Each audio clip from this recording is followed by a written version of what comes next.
Bueno, nueva edición de 100% Seguro Digital. Y estamos con Tomás Fourcade, ingeniero industrial, director de LEA, una consultora especializada en ingeniería de riesgos y evaluaciones. Riesgos, evaluaciones, dos temas, digamos, que en este contexto de pandemia son muy, pero muy importantes y quizás sobre todas las cosas en el post-pandemia. Así que hablaremos un poco de eso con el especialista. Y primero preguntarle, bueno, ¿cómo está y cómo están trabajando? Ellos hacen muchas inspecciones.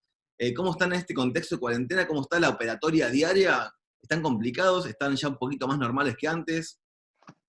No, a nosotros la operación, por supuesto, se nos afecta en forma directa porque nuestro trabajo es un trabajo con un gran componente de campo, ¿no? Ir a visitar a los asegurados, inspeccionarlos en sus fábricas. Para eso tenemos que poder movernos, viajar en avión, llegar al país y a Latinoamérica. Entonces, hoy en día nos afecta mucho. Y lo que hemos hecho es tratar de trasladar todo con tecnologías, hacer videoinspecciones, videoconferencias, cambiar la forma de trabajar para pedir información que antes pedíamos en el sitio, pedir que se adelante por mail muchos documentos, planillas, planos, fotos, y después avanzar por videoconferencia, que no es exactamente lo mismo que hacer la inspección presencial, pero permite gran parte de los objetivos de la inspección, que es conocer los riesgos, los tipos de construcciones, los procesos, las separaciones, calcular pérdidas máximas, ese tipo de cosas, se pueden seguir haciendo. Entonces estamos haciendo un esfuerzo muy, muy importante para darle el servicio a los clientes a través de ese tipo de medios. Bien, y Tomás, hace poquito tiempo hubo un debate en torno a un protocolo que ha pedido la industria del seguro para empezar a flexibilizar.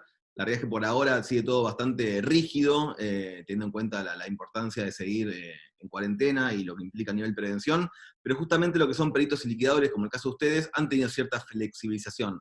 Ustedes actualmente, a partir de eso, han podido empezar a salir, a tener inspecciones, porque muchas veces las inspecciones requieren estar in situ, y si bien obviamente la tecnología permite avanzar en ciertas cuestiones, en otras la presencia personal de uno es clave. Sí, salió, el gobierno agregó como actividad autorizada a los liquidadores de siniestros. Uno puede descargar un permiso por internet para circular. No fue del todo clara la disposición, que decía que se podían atender siniestros, pero no atender al público. En parte del formulario en el que uno pide el permiso habla de siniestros de autos, con lo cual no quedaba muy claro qué se podía hacer y qué no se podía hacer. Eso llevó también a la sesión de liquidadores a tratar el tema. Hemos pedido como sesión de liquidadores aclaraciones a las autoridades que por ahora no han llegado. Pero bueno, la realidad es que por el momento uno como liquidador puede tener un permiso, yo tengo un permiso, y nosotros hemos tomado la decisión de tratar de manejar todo otra vez por videoconferencia, con sistemas, y cuando hay un caso especial que lo amerite, sí usar el permiso para poder viajar. Yo esta semana fui a ver un siniestro al interior de la provincia de Buenos Aires y pude viajar sin ningún inconveniente, pero obviamente con todas las medidas de precaución, de sanitarias y para no tener ningún problema, y solamente para casos puntuales. No es que seguimos viendo todos los siniestros como se veían antes. La mayoría de los siniestros se tratan también por vías digitales. Clarísimo, Tomás. Bueno, quería preguntarte un tema que ustedes han tratado no solamente con informes especiales, sino también a través de diferentes charlas en vivo, porque hemos hablado mucho cómo está afectando esta pandemia a seguros de personas, en particular vida, salud, pero también es muy importante ver qué está pasando con los seguros patrimoniales y cómo está afectando puntualmente los programas de seguros patrimoniales. Es un tema muy amplio, solamente dará mucha tela para cortar, sobre todo a partir de que se empiecen a abrir un poco las cuarentenas en diferentes países. Pero en términos macro, ¿cómo está afectando hoy en términos generales a este tipo de programas? Sí, es un tema muy amplio por la cantidad de seguros y por la cantidad de actividades y por cómo esta crisis tiene la particularidad de que nos afecta a todos en forma muy distinta, ¿no? Otras crisis, como un terremoto, provoca daños parecidos a todo el mundo, digamos, ¿no? Pero acá hay empresas que trabajan mucho más que antes, hay empresas que trabajan poco, hay empresas que no trabajan nada, hay empresas que cambiaron su actividad por completo y se pusieron a fabricar alcohol en gel, entonces a todos nos afecta de forma un poco distinta. Las cosas macro que nosotros vemos en la parte de seguros de daños materiales, en incendio, en todo riesgo, no debería haber grandes problemas para cubrir siniestros, o sea, porque los siniestros no son causados por la pandemia. Si hay un incendio, si hay un terremoto, una inundación, algo así, no debería haber problemas con exclusiones por esos tipos de riesgos. Lo único que hay que tener cuidado es que si cambió el riesgo, si el asegurado se puso a fabricar alcohol en gel, o cambió de alguna manera significativa el riesgo, si antes tenía siempre seguridad y ahora no tiene vigilancia en la planta, por ejemplo, el asegurado debería avisar a sus aseguradores los cambios de riesgo significativos, ¿no? Las leyes de seguros de todos los países piden a los asegurados que comuniquen cualquier agravación de riesgo, y si yo por esta crisis, por el coronavirus, cambió mi riesgo en cualquier forma significativa, para quedarme tranquilo y no tener problemas ante un siniestro, tendría que avisarlo. El siguiente punto, el que se discute mucho y se habla, es si hay cobertura o no para los siniestros de pérdida de beneficios. Y ahí lo importante es aclarar que los seguros de pérdida de beneficios, las pólizas, cubren cuando hay un daño material cubierto por la póliza que genera una pérdida de beneficios. Con lo cual, habría cobertura de pérdida de beneficios, por ejemplo, en el caso de que haya un incendio, pero no hay cobertura por la pérdida que provoca la pandemia. Si yo tengo mi negocio cerrado por la pandemia, o porque no tengo clientes, o porque no se puede circular, esa es una pérdida que no está provocada por un daño material y que no tiene cobertura por la póliza. En el caso que yo tenga, aún en el caso que tenga un incendio, si yo ya tenía mi local cerrado y ya no estaba vendiendo, no tengo pérdida que reclamar, porque la pérdida era por la pandemia, no era por el incendio. Entonces, va a haber que ver todos los casos con mucho cuidado. En principio, no hay cobertura de pérdida de beneficios para la pandemia, y sí podría haber otros siniestros cubiertos. Bien, ahí está un caso, digamos, que, a ver, obviamente que en situaciones normales es tal cual lo decís vos. Hay un caso en Estados Unidos que también hubo una demanda. Hay que ver qué jurisprudencia se empieza a generar al respecto, porque así como también hubo ciertos siniestros que después del atentado del 11 de septiembre en Estados Unidos no debieron ser cubiertos, lo excepcional del caso hizo que cambie un poco la regulación. Puede Sí, haber sí. también que a futuro obviamente no depende de vos, pero quizás la experiencia te ha dado, digamos, si bien esto es algo inédito, hace 100 años no padeció una pandemia de esta naturaleza, también ten en cuenta posibles fallos judiciales a futuro excepcionales en un contexto excepcional.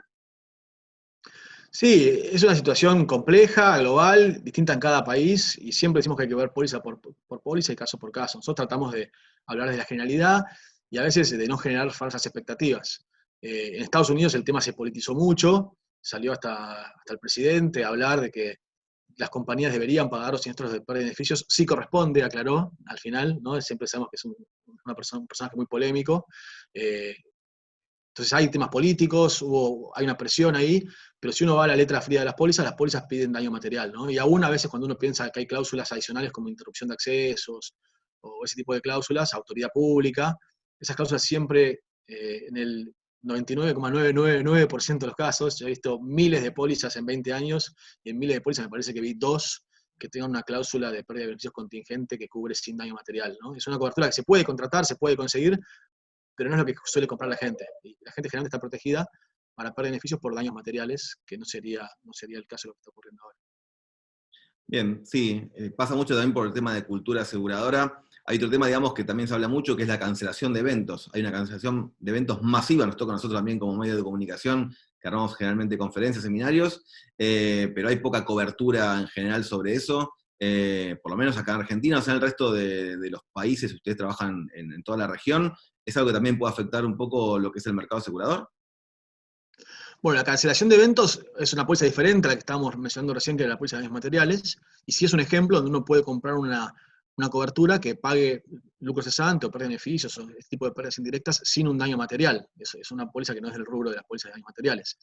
En general, lo que pasa es que la póliza de cancelación de eventos suele tener en casi todos los casos una exclusión específica de pandemias.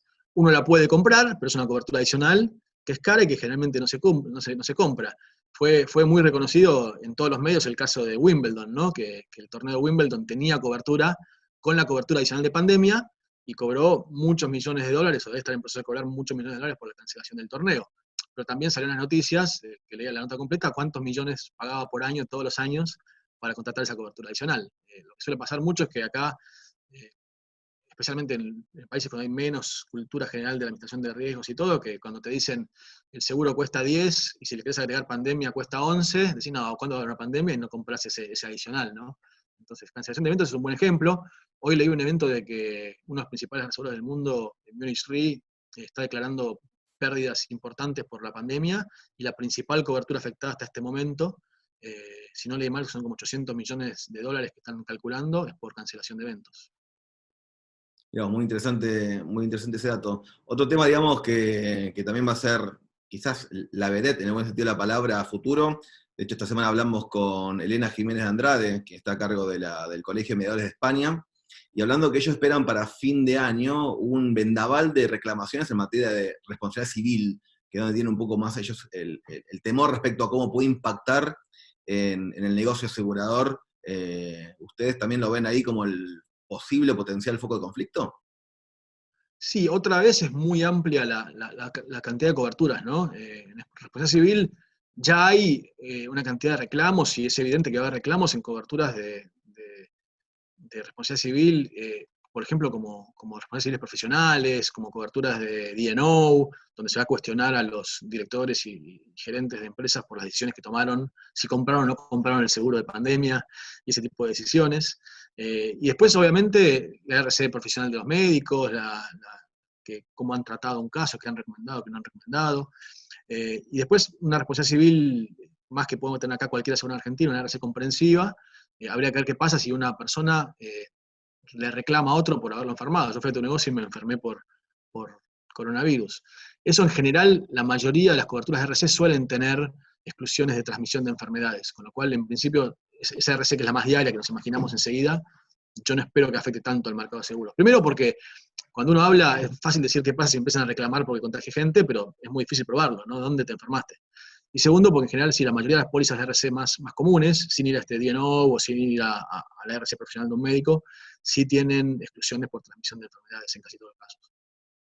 Clarísimo. Tomás, me queda un par de preguntas, varias, pero en realidad voy a tratar de resumir, porque ustedes asesoran a clientes en materia de riesgos. La pregunta es si en algunos casos se requeriría contratar coberturas adicionales en este contexto, y también del otro lado del mostrador, digamos, si se puede trabajar en bajar ciertos costos del seguro sin desprotegerme, teniendo en cuenta que la actividad, digamos, en muchos casos está restringida a la misma expresión. Sí, coberturas adicionales, uno no va a salir a contratar ahora una cobertura para pandemia, digamos, porque no es el momento que te la van a estar vendiendo. Lo que hay que analizar es si cambió el riesgo. Si, por ejemplo, yo tenía almacenes con un nivel de stock, y ahora tengo más stock porque cambió la forma de la logística, por ahí tengo que tomar una cobertura más alta. Hablábamos con una empresa que alquilaba maquinaria industrial y tenía 5.000 máquinas en general, alquiladas a sus clientes, y esas 5.000 máquinas estaban siempre en el poder de sus clientes, en distintas obras.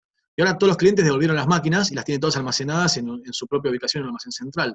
Entonces, obviamente, la suma asegurada que tenía para las máquinas en su almacén no alcanzaba, porque ellos no pensaban tener todas las máquinas un día juntas en un solo almacén, pensaban tener todas separadas. Entonces tenían una cobertura individual para cada máquina y un límite bajo que no preveía que se podían quemar un día todas las máquinas. Ahora que tienen las máquinas todas juntas en un solo sector, por ahí tienen que subir ese límite. Entonces, hay que analizar puntualmente si yo no requiero alguna cobertura adicional porque cambió mi riesgo. Lo otro que hay que ver, si se puede tener en cuenta coberturas adicionales, es que nosotros estamos viendo que va a aumentar mucho los riesgos por daños políticos, por malevolencia, por sabotaje, por ese tipo de cosas, ¿no?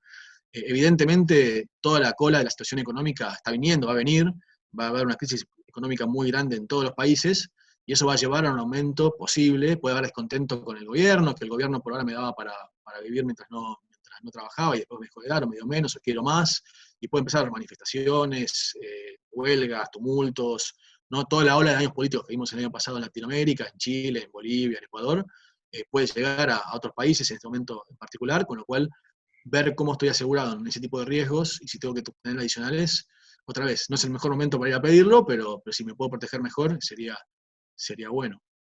Y en cuanto a bajar el costo del seguro, es algo que hemos hablado porque nos llaman mucho, nos preguntan cómo puedo hacer. Tengo un cliente que dice que no puede gastar más en seguros porque le bajó la actividad que hace. Creemos que no es el momento para bajar costos de seguros porque cuanto más grande sea la crisis, más protegido tengo que estar. Tengo menos espalda. Si yo tengo, justo cuando no tengo flujo de fondo, no tengo caja, tengo un incendio, tengo un siniestro, no tengo dónde sacar plata. Pero bueno, a veces no queda remedio, no queda alternativa, tengo que bajar sí o sí los costos. Y ahí las recomendaciones es hacerlo en forma inteligente, ¿no? Entender bien para qué es el seguro y dónde dejo desprotegido. Lo más normal, en Argentina tenemos mucha inflación, y la forma más normal de bajar el costo del seguro es no aumentar la suma asegurada. La dejo en pesos, la dejo que se vaya quedando atrás, no la aumento y voy bajando, con inflación voy bajando el costo.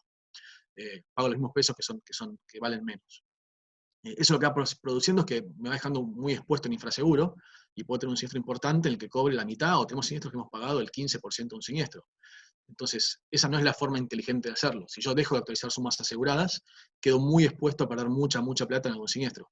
La forma inteligente es ver qué coberturas puedo recortar que sean menos críticas. El seguro de a poco nos fue dando cada vez más coberturas que son muy útiles, muy cómodas, está buenísimo tenerlas, como cobertura de cristales, de equipos electrónicos, la grúa en el auto, y esas coberturas, si yo las recorto, pierdo esa comodidad, pierdo ese servicio, que está buenísimo, pero no me estoy exponiendo a tener un incendio que me deje fuera de negocio cobrando la mitad.